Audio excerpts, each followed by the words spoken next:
കേരളത്തിൽ വ്യവസായം വരാൻ അനുവദിക്കില്ലേ എന്നാണ് മുഖ്യമന്ത്രി ചോദിക്കുന്നത്. പക്ഷേ അടച്ചിട്ട എല്ലാ വ്യവസായ സ്ഥാപനങ്ങളുടെയും മുന്നിലും അങ്ങയുടെ പാർട്ടിയുടെ ചെങ്കൊടിയുണ്ട്. ഇത്രയധികം മദ്യ ഉപഭോഗമുള്ള കേരള സംസ്ഥാനത്ത് സ്പിരിറ്റ് ഉൽപ്പാദിപ്പിക്കുന്ന ഒരു ഡിസ്റ്ററി പോലുമില്ലെന്നാണ് ഗോവിന്ദൻ മാഷയുടെ താത്വിക അവലോകനം. എലപ്പുള്ളിയിലെ ബ്രിവറി ഒരു വിവാദമായി കത്തി നിൽക്കുമ്പോൾ പ്രതിപക്ഷ നേതാവ് സതീശൻ ചോദിക്കുന്നു, എന്ത് കിട്ടി? ഈ ചോദ്യം പലരും ചോദിക്കുമ്പോഴും കേരള നിയമസഭയിൽ പ്രതിപക്ഷ നേതാവ് എന്ന് പറയുമ്പോൾ വി.എസ്. അച്യുതാനന്ദൻ്റെ മുഖം ഓർമ്മ വരും, കെ. കരുണാകരൻ്റെ മുഖം ഓർമ്മ വരും, ഉമ്മൻ ചാണ്ടിയുടെ മുഖം ഓർമ്മ വരും. ഓയാസിസ് ഡിസ്റ്റിലറിയുമായി ബന്ധപ്പെട്ട് ഉണ്ടായ അഴിമതി ആരോപണം സഭയിൽ ഉന്നയിക്കുമ്പോൾ അതിനുശേഷമുള്ള സംഭവങ്ങളെ വീക്ഷിക്കുന്ന ആർക്കും തോന്നുന്ന കാര്യമുണ്ട്. മുമ്പൊക്കെ സഭയിൽ ഒരു അഴിമതി ആരോപണം ഉണ്ടായാൽ പ്രതിപക്ഷം നടുത്തളത്തിലിറങ്ങുന്ന അവസ്ഥ വരും. സഭ പ്രക്ഷുബ്ധമാവും. കേരളത്തിലെ തെരുവുകളിൽ അതിൻ്റെ പ്രതിഫലനമുണ്ടാവും. മലയോര യാത്രയ്ക്ക് പോയതുകൊണ്ട് സതീശന് സമയം കിട്ടിക്കാനില്ല. രമേശ് ചെന്നിത്തല എലപ്പള്ളിയിൽ പോയതല്ലാതെ മറ്റൊരു സംഭവവും ഇവിടെ സംഭവിച്ചിട്ടില്ല. ഈ ഓയാസിസ് ഗ്രൂപ്പ് എന്ന് പറയുന്നത് പഞ്ചാബിലെ ദീപ് മൽഹോത്രയുടെ ഉടമസ്ഥയിലുള്ള ഓയാസിസ് ഗ്രൂപ്പ്. ഈ ഓയാസിസ് ഗ്രൂപ്പിൻ്റെ ആയി ബന്ധപ്പെട്ട മദ്യനയവും കള്ളപ്പണ ഇടപാടിലുമാണ് ഡൽഹിയിലെ മുഖ്യമന്ത്രിയായ അരവിന്ദ് കെജ്രിവാളിന് കസേര പോയത്. മുൻ അവിടുത്തെ ഉപമുഖ്യമന്ത്രിയായിരുന്ന മനീഷ് സിസോദി ജയിലിൽ പോയത്.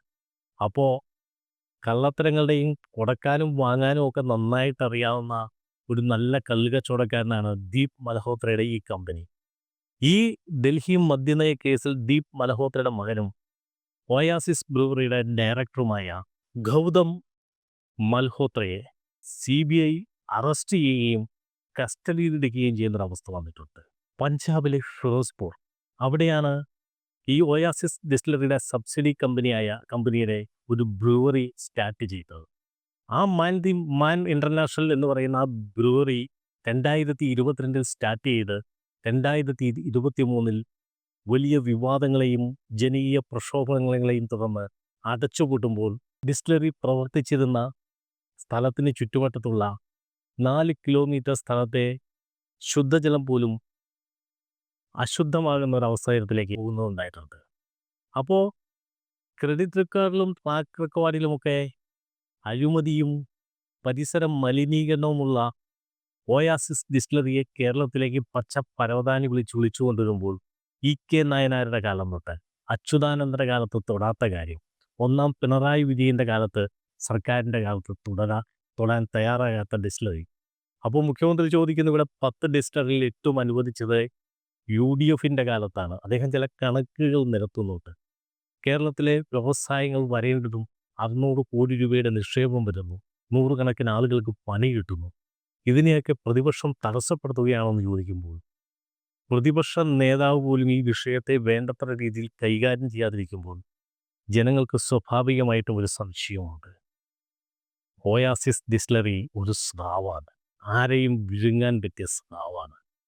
ഈ ഡിസ്റ്റിലറി വിവാദം സംബന്ധിച്ച് മുന്നോട്ടുള്ള പ്രക്ഷോഭങ്ങൾ കേരള നിയമസഭയിലെ പ്രതിപക്ഷമായ കോൺഗ്രസിന് തുടരാൻ കഴിയുമോ? അതോ അവർ പറഞ്ഞ വാക്ക് തെറ്റാണെന്ന് പറഞ്ഞ് ഇന്ത്യ മുന്നണിയിലെ 2 കക്ഷികളായ കോൺഗ്രസും CPMഉം പരസ്പരം ദീപ് മൽഹോത്രയുടെ മുന്നിൽ കൈകൊടുത്ത് ഡിസ്റ്റിലറിക്ക് പച്ച പരവതാനി വിധിക്കുമോ? പക്ഷെ ഒന്നുണ്ട്, കൊക്കോകോള എന്ന അന്താരാഷ്ട്ര ഫീമനെ പ്ലാച്ചിമടയിൽ നിന്ന് തുരത്തിയ മൈലമ്മയുടെ നാട്ടുകാരാണ്.